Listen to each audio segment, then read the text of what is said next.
classmates and friends, good evening. To the people of Jennings, good evening. It's a lovely crowd we have here this evening's meeting. Now, we're in the middle of the campaign season. The campaign has begun. Are you feeling it? Are you feeling the campaign? Do we know what this campaign and this election is going to be about? This election is going to be, on the one hand, the team that has demonstrated competence, that has made contribution to this country, to the development of this country, versus the team that is wholly incompetent, that is leading to the deterioration of our lives as we know it. That is what this election is about. So if anybody meets you and they try to tell you that this election is about anything else, you just quickly remind them that where you were in 2004 and where you are now, you and everyone around you, all your neighbors, including those who supported the blue, are seeing less. They are suffering decrease as a result of this incompetent administration.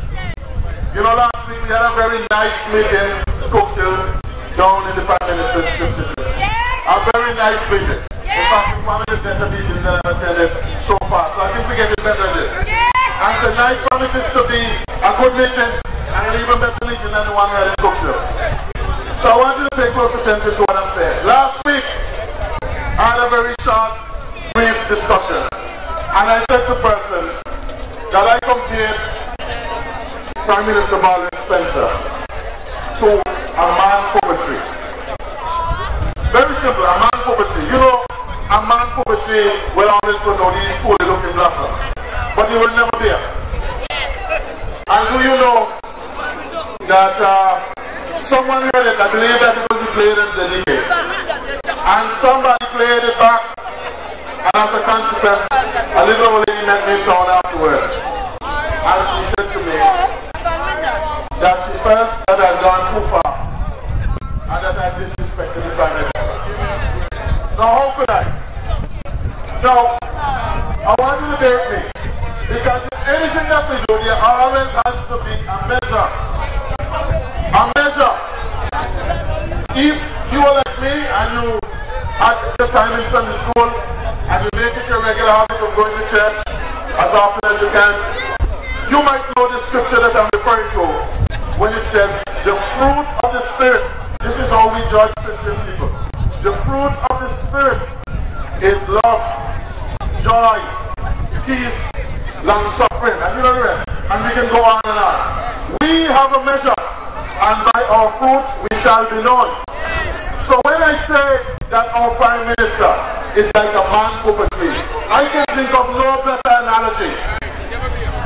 I know of a man in a tree. There's one that's behind my mom's yard. For the past 40 years that she has been there, and it has never borne anything. The leaves are nice and green year round, but it has never borne anything. It has never produced, it has never given fruit. It has never given food for somebody to enjoy. And this is the same thing that I'm saying with our Prime Minister. In fact, the entire UPP. But I want to go further and say to you, if we think of our own living national hero, Sir Isaac Vivian Richards, he will celebrate his 60th birthday in another couple of days. And if you go, his contributions are recorded in wisdom. This is the cricket almanac. This is the Bible of cricket. It is the encyclopedia of cricket. If you want to know how well someone has contributed to cricket, you go to wisdom. And it will tell you that in Viv Richards' career as a test batsman, he scored 8,540 runs. That is his contribution. So tonight I want to say to you that there is a difference between achievement and contribution. Let me explain. As Comrade Smith told you, I will be contesting the elections in City East on behalf of the Antigua Labour Party. I will come up against Howard Lovell. I want you to know Howard Lovell and I were former colleagues. Howard Lovell was a member of the A.L.P. And Howard Lovell is the first member that came from the A.L.P. that won the popular vote in Antigua. That is an accomplishment for Howard Lovell. That is an accomplishment.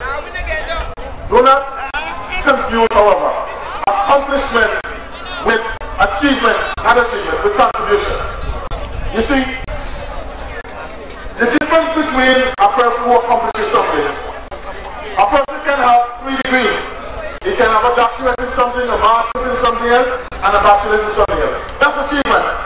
But what contribution is he making? Now, we are right here at a facility that Comrade Malvin Joseph has put together for the senior citizens of this community and the neighboring community. This is a contribution. It will outlast Comrade Malvin Joseph when he's no longer able to be the representative. When he decides that he's going to retire from politics, he will be able to say to his grandchildren, this is a contribution that I have made. And I want you to understand that.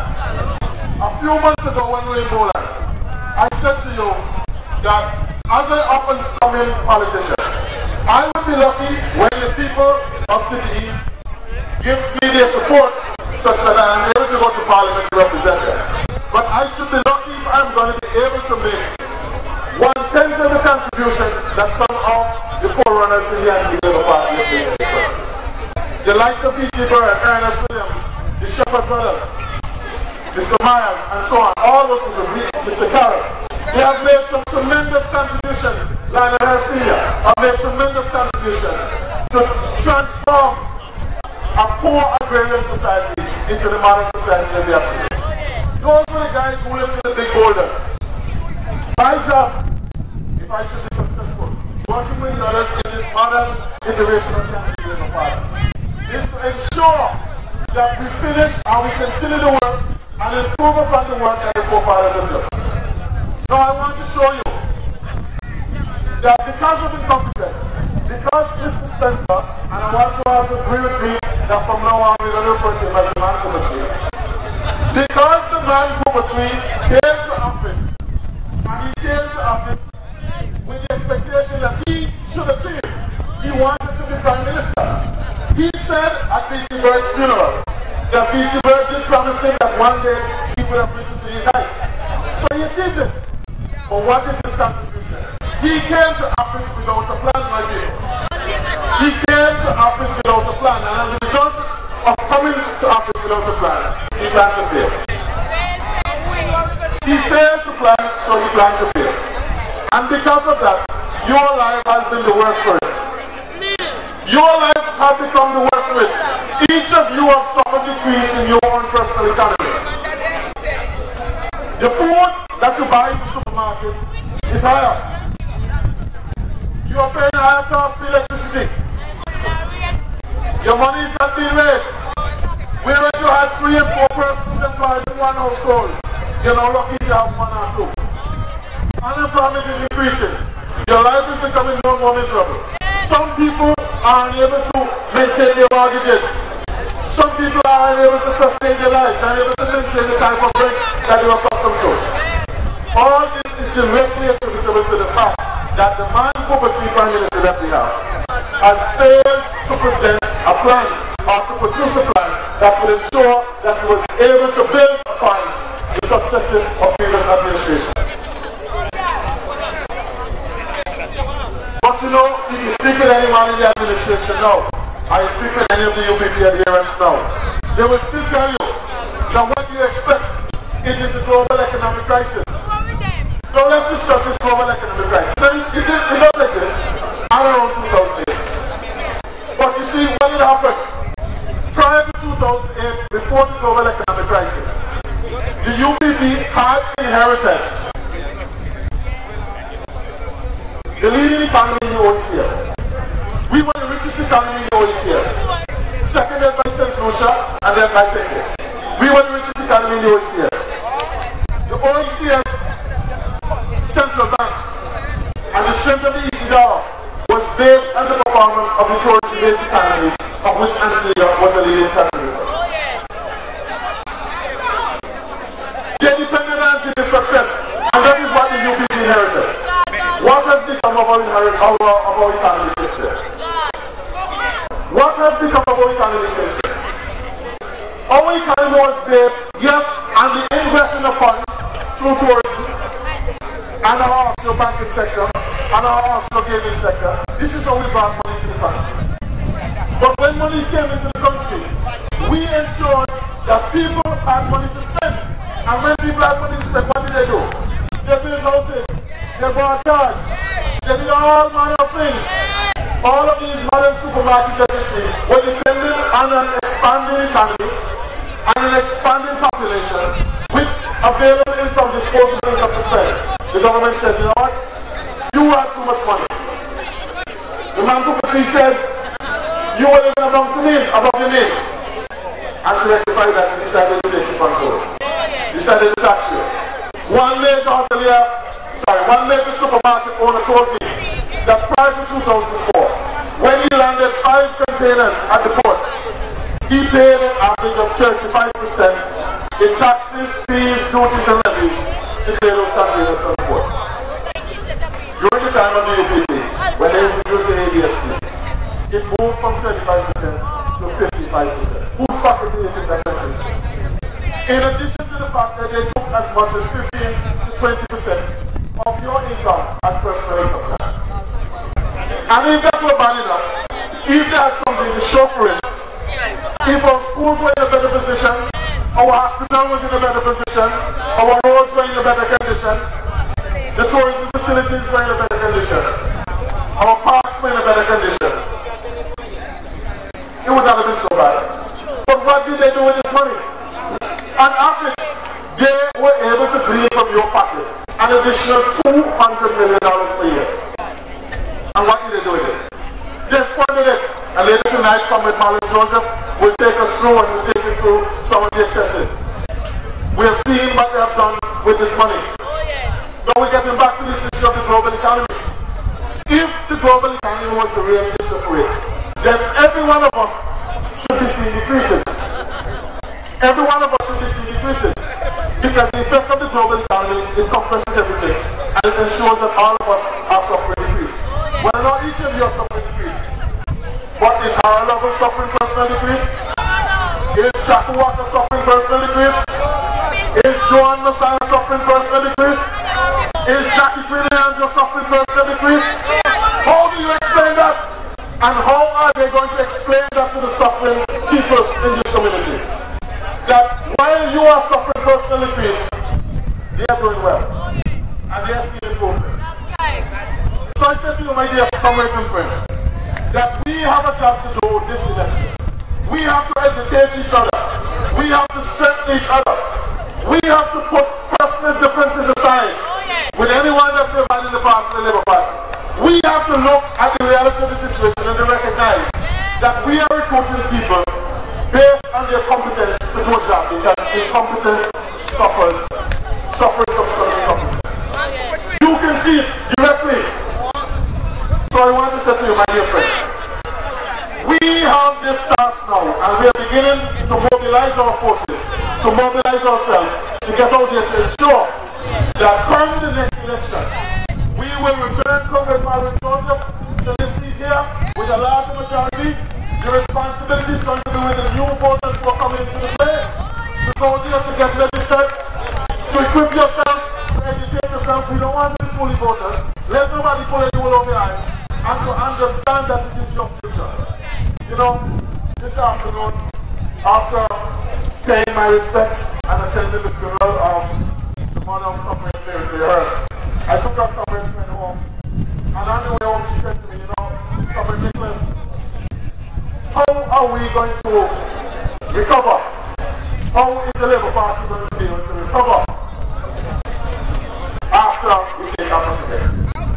And I said to her, let me draw an example to you. And forgive me, I play cricket, so forgive me for using too many cricket analogies.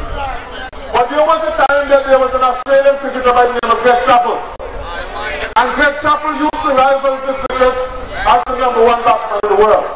Certainly I remember in 1975-76, he scored 700 runs against the West Indies when they beat us 5-1. And he was a thorn in the West Indian flesh. But by 1980, when the West Indians went back with the 4th rank fast attack, Greg Chappell couldn't find his form. As a matter of fact, he scored 7 ducks in that series. 3 of them being 1 ball. 4 ducks consecutively, 3 of them being 1 ball. And he went to Rudy Webster, the West Indian cricket psychologist. And he said to him, listen, I seem to have lost my form and my confidence. What must I do to get back in shape? And Rudy Webster said to him, find out What were those basic fundamental things that you were doing in 1975-76? And if you can answer the question as to what you were doing against Andy Roberts and Holder and Michael Rowley in 75-76, you will be able to find the farmer. And he said to him, well, that is true.